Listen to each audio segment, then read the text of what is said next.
राम प्रहरी. अनामिक अचिंत्य मी आदि कारण असे. आजचं चिंतन आहे अनामिक अचिंत्य मी आदि कारण असे. प्राध्यापक त्या निवांत माळावर येतात, त्याच्या पुढे त्याच्यासारखेच ध्यानस्थ मुद्रेने बसतात आणि विचारतात.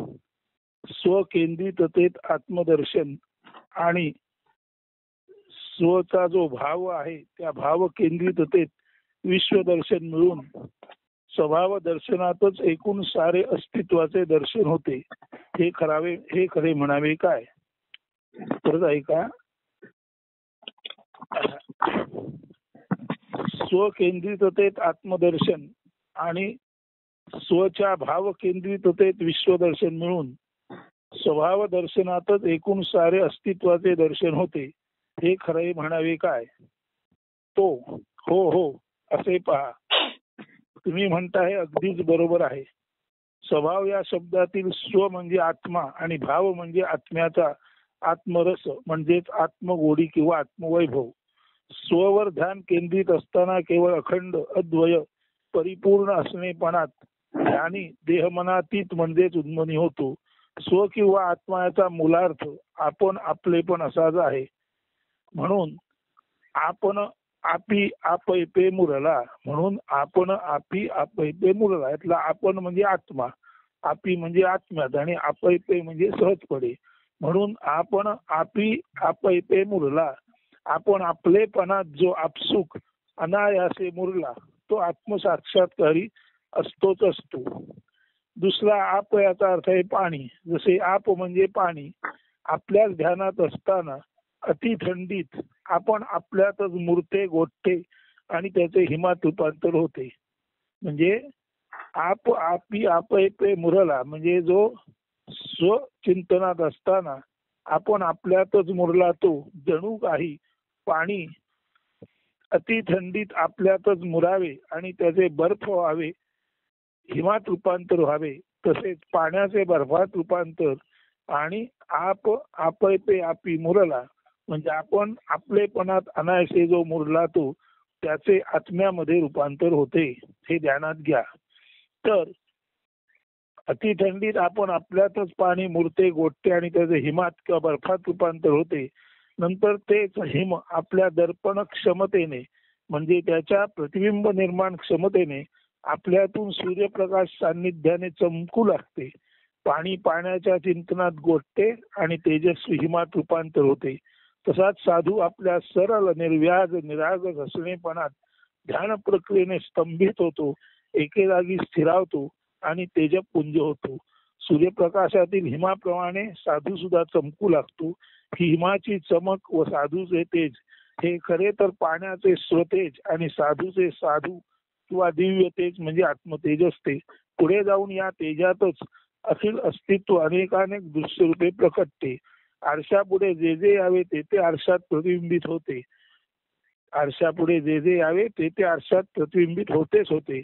खरे तर आपण सारेच दर्पण आहोत. महान अष्टावक्र मुनी म्हणतात, प्रतिबिंब दर्श योगाने जैसा दर्पण राहतो तैसा जीवी आत्मा बाह्य परमेश किंवा परमात्मा जाणितो. म्हणजेच आरशाचे प्रयोजन प्रतिबिंब दाखवणे आहे. त्या कारणानेच आत्मारूपे जीव माणूस यामध्ये स्वजान देणारा प्रतिबिंबित करणारा आत्मा हाच आरसा असतो. हा जीवातील आत्मा म्हणजे आरसाच होय. त्याला ईश असेही म्हणतात. बाहेरी या सृष्टीचे दर्शन घडवणारा मोठा किंवा महादर्पण आहे त्याला परमेश्वर म्हणतात.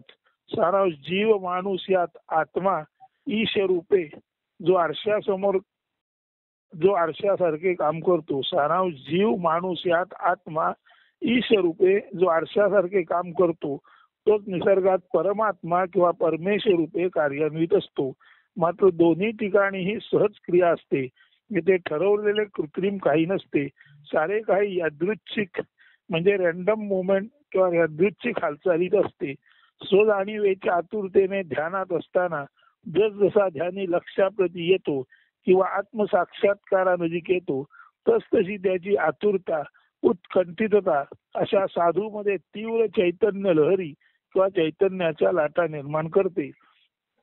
त्या कारणाने स्ववर केंद्रितता साधताना प्रथम चैतन्य लहरी उमटतात व विविध दृश्ये व त्यांच्याशी सलोकता, समीपता, स्वरूपता पद्धतीने जवळीक निर्माण होते.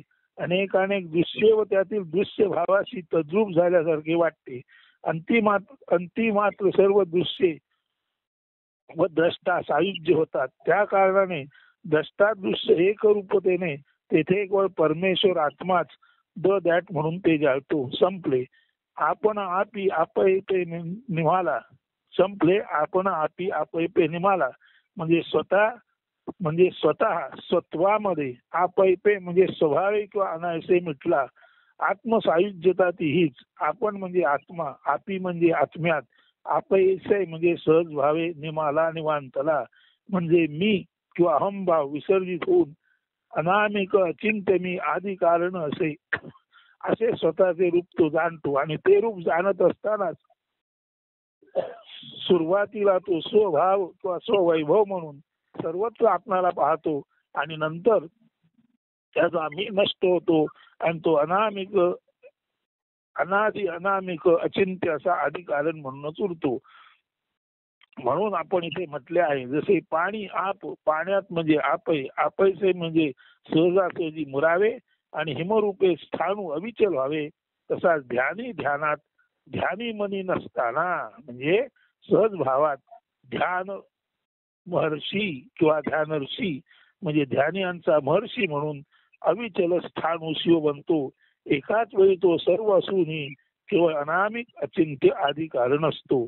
आता पहा, कणात मी, रजात मी, अणुरेणूत मी चमी, फुलात मी, फळात मी, मधूत मी, मधुपी मी, वनोवनी जनी मनी, तरुवेली तमी चमी, वनांतरी जनांतरी मनांतरी वैयमी, कर्मेंद्रियात मी असे, ज्ञानेंद्रियात मी दिसे, मनोदर्पणात मी सदा सर्वदा असे, फुलात मंदगंध मी, वायूत थंड स्पर्श मी, वायुचक्री मी असे, ऋतू चक्री फिरत असे, प्रभाकरी प्रभा असे, चंद्र चांदण्यात मी, ग्रह ताऱ्यात दीप्तिमान सदा दिसे सदा असे, वैनतेय नभांगणी अश्वमी रणांगणी, धीर वीर समरात बुद्ध शांती सागरात, अरण्यात सिंहमी सिंहनादी घोषमी, महाकाय ढौलदार गज राजवनात मी, गिरी शिखरी शिखस्प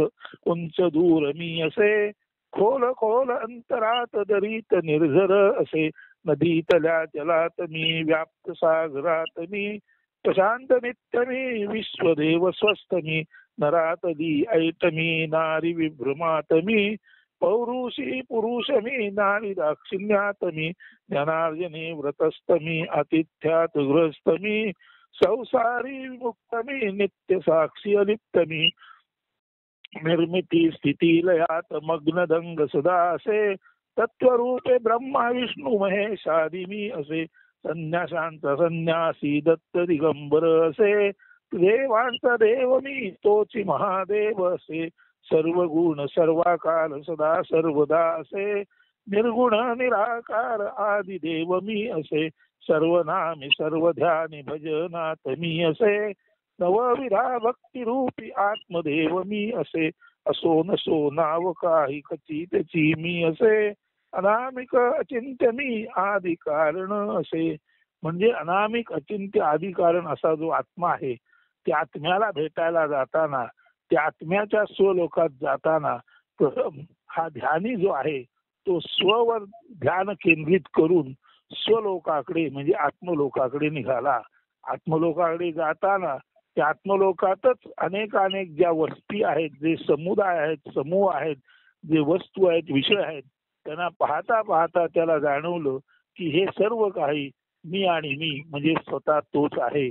आणि ते जाणवत असता असता तो सलोकता म्हणजे त्या लोकात जाणे, समीपता जवळ जाणे, स्वरूपता त्या सर्व गोष्टीशी सारुप्य भावाने पाहणे आणि शेवटी त्या सर्व गोष्टी आणि स्वतः मी म्हणून असलेला तो हे सर्व मिळून शेवटी सायुज्य होतात. ते अनामिक अचिंत्य परमेश्वरामध्ये विलीन होतात. अशा तऱ्हेने स्ववर ध्यान केंद्रित करता करता स्वचे भावरूप दर्शन घेता येता संपूर्ण भाव दृश्य ही आणि दर्शन घेणारा स्वतः साधू हे सर्व मिळून अनामिक अचिंत्य मी आदी कारण असे असे स्वतः सायुज्य भावाने परमेश्वर रूप बनतात. अशा या तत्वद्रष्ट्याला आणि तत्वरूपे सर्व व्यापणाऱ्यालाच परमेश म्हणतात. वेद उपनिषदांनी अशा तत्वद्रष्ट्या ऋषी मुनींनाच व तत्वमसी ते तूच आहेस, यू आर दॅट हे स्वतः जाणून इतरांना सांगोपांग पटवून देणाऱ्या व तदर्थ म्हणजे त्या अर्थाने गद्य पद्य लिखाण करणाऱ्यांनाच लेखन प्रसव करणाऱ्यांनाच म्हणजे लेखन प्रसवणाऱ्यांनाच कवी म्हणजे तत्वज्ञानदर्शी व निरूपणकार कवी महाकवी असे गौरवले आहे. आता आपल्या लक्षात आलं असेल की स्वकेंद्रित होता होता स्वाभाविकपणे स्वलोकात जाता जाता स्वलोकाच्या समीप येता येता स्वलोकाशी स्वरूप होता होता आणि हा स्वलोक म्हणजे आत्म्याशी एकरूप होता होता. संपूर्ण आत्मा आणि त्याचं आत्मवैभव प्रथम पाहिलं जातं. प्रथम आत्मभाव दर्शन होतं. मग आत्मभाव दर्शन आणि आपण एकच आहोत आणि नंतर सर्व आत्मभाव त्या आत्म्यात विरघळतो. तेव्हा ते सर्व दर्शन किंवा ती सर्व दर्शने आणि आत्मभाव पाहणारा साधू सुद्धा संपूर्ण आत्मभाव आणि स्वतः सकट त्या आत्म्यातच अनामिक अचिंत्य मी आदी कारण असे या पद्धतीने सायुज्य होतो. अशा तऱ्हेने हीच ती समीपता हीच ती सलोकता समीपता स्वरूपता सायुज्यता जी स्वतःमध्ये स्थिष्ट असणारा माणूस आत्मदर्शी माणूस स्वतःमध्ये जेव्हा कायम मुरतो आप आपैपे आपैसे बुडाला. आप म्हणजे स्वतः आपैपे म्हणजे सहजासहजी आपी बुडाला. जेव्हा माणूस स्वतःमध्ये सहजासहजी बुडतो दंग होतो निमग्न होतो तेव्हा तो खऱ्या अर्थाने स्वमध्ये मुरतो आणि स्वमध्ये मुरून सुद्धा तो उरतो. परंतु स्वमध्ये मरून उरताना तो आता अमुक तमुक असा उरत नाही. तो अनामिक अचिंत्य मी आदी कारण असे असा विलक्षण वेगळेपणाने उरतो आणि त्याच्या त्याच्या वेगळेपणात हा माणूस उरताना प्रथम सलोक समीप सारूप्य या भावाने जाता जाता या आत्म्याचं संपूर्ण वैभव सर्व त्याचे विषय त्याच्या वस्तू आणि त्याच्यातून निर्माण झालेलं सर्व काही प्रथम तो अतिशय अचंबित दृष्टीने पाहतो. ते पाहता पाहता त्याच्या लक्षात येतं पाहणारा तो आणि पाहिलेलं ते सर्व एकच आहे आणि शेवटी सर्व दृश्य पाहणारा तो आणि ती दृश्य एक होतात आणि सर्व दृश्य त्याच्यात एकरूप होतात आणि तो सर्व दृश्यासहित अनामिक अचिंत्य मी आदी कारण अशा त्या आत्म्यामध्ये तदाकार होतो. यालाच म्हणायचं असी पद. आणि या असी पदावर जो माणूस स्थिरावलेला असतो तो माणूसच आपल्या लेखनातून गद्य पद्य विवरणातून तत्वज्ञानाच्या दर्शनातून आणि त्या निरूपणातून मोठ्या प्रमाणात तत्वज्ञान द्रष्टा तत्वमसी हे स्वतः पाहणारा आणि लोकांना पटवून देणारा बनतो. अशा तत्वज्ञान द्रष्ट्या ऋषी मुनीनाच वेदवाङ्मयात उपनिषदांनी श्रुतींनी महाकवी कवी असे गौरवले आहे.